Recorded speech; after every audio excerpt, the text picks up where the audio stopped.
Hi hello नमस्कार, मी आहे योगिता आणि स्वागत आहे तुमचं आपल्या चॅनलवर. तर कशा आहात तुम्ही सगळ्या? आज मी तुम्हाला एक प्रश्न विचारणार आहे. तुमच्या आयुष्यात अशी एखादी गोष्ट आहे का जी तुम्हाला मनापासून हवी आहे? कदाचित स्वतःचं घर, चांगली नोकरी किंवा आर्थिक स्वातंत्र्य किंवा मुलांसाठी काहीतरी चांगलं. जर मी तुम्हाला सांगितलं की जगभरात लाखो लोक असा विश्वास ठेवतात की आपल्या विचारांमुळे आपल्या आयुष्यात बदल घडू शकतो, तर तुम्ही विश्वास ठेवाल का? आजकाल सोशल मीडियावर एक शब्द खूप ऐकायला मिळतो, मॅनिफेस्टेशन.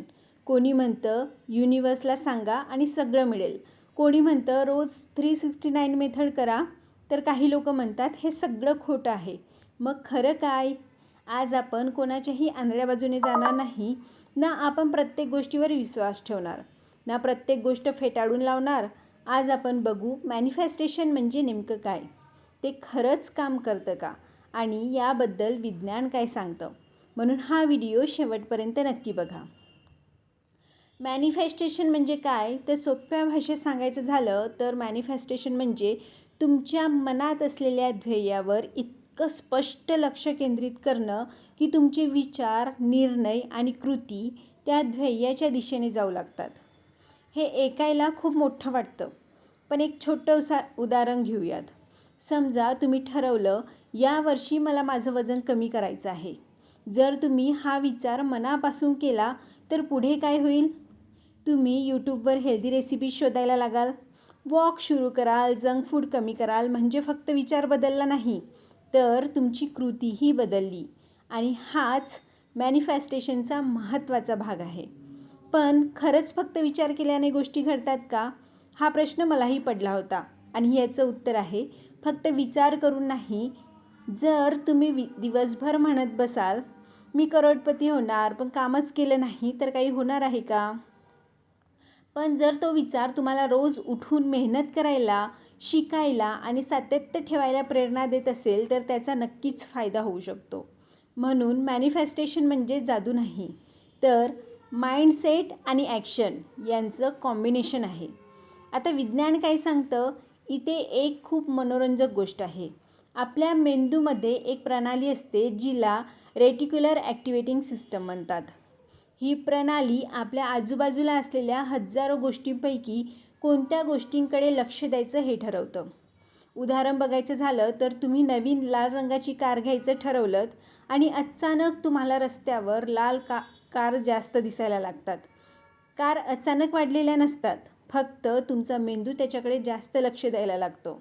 अगदी तसंच जेव्हा तुम्ही एखादं ध्येय स्पष्ट करता तेव्हा तुमचा मेंदू त्या ध्येयाशी संबंधित संधी, माहिती आणि कल्पना जास्त वेगाने ओळखू लागतो.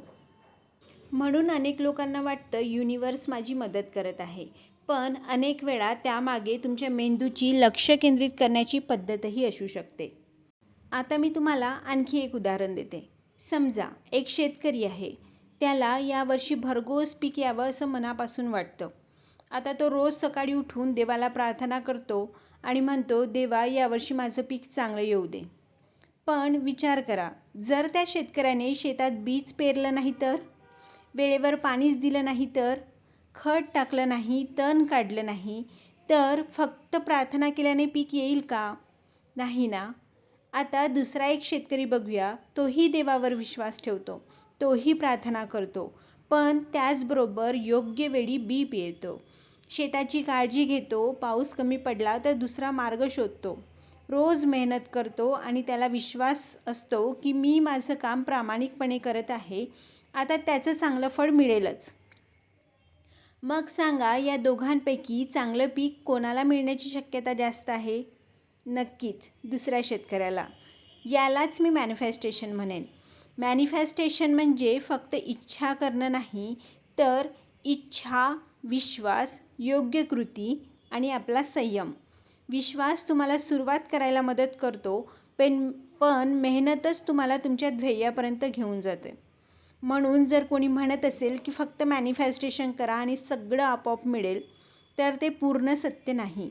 कारण शेतात पीक यायचं असेल तर बी पेरणं, पाणी देणं आणि त्याची काळजी घेणं हे आपल्या हातात असतं. अगदी तसंच आपल्या आयुष्यातील स्वप्नांसाठीही मेहनत, सातत्य आणि योग्य कृती आवश्यक असते. आता प्रश्न असा पडतो, जर विज्ञान असं सांगत असेल तर लॉ ऑफ अट्रॅक्शन म्हणजे काय? 369 मेथड खरंच काम करते का? विजन बोर्डचा काही उपयोग आहे का? आणि सर्वात महत्त्वाचं, मॅनिफेस्टेशन करताना लोक कोणत्या चुका करतात याबद्दलसुद्धा आपण पुढे सविस्तर बोलणार आहोत. त्यासाठी तुम्ही माझ्या चॅनलला सबस्क्राईब करायला विसरू नका. आजच्या या डेली रुटीनसोबतच मॅनिफेस्टेशनबद्दलचे माझे विचार तुम्हाला कसे वाटले, तुम्ही ह्याबद्दल काय विचार करता आणि तुम्ही मॅनिफेस्ट कसं करता हे सुद्धा मला कमेंट करायला विसरू नका. चला तर मग भेटूया अशाच आणखी नवीन नवीन विषयांसह पुढील व्हिडिओमध्ये. तुम्हाला आणखी कुठल्या विषयावर व्हिडिओ पाहायला आवडतील ते सुद्धा तुम्ही मला कमेंट करून नक्की सांगा. व्हिडिओ आवडला असेल तर लाईक, शेअर आणि चॅनलला सबस्क्राईब करायला विसरू नका. थँक्यू.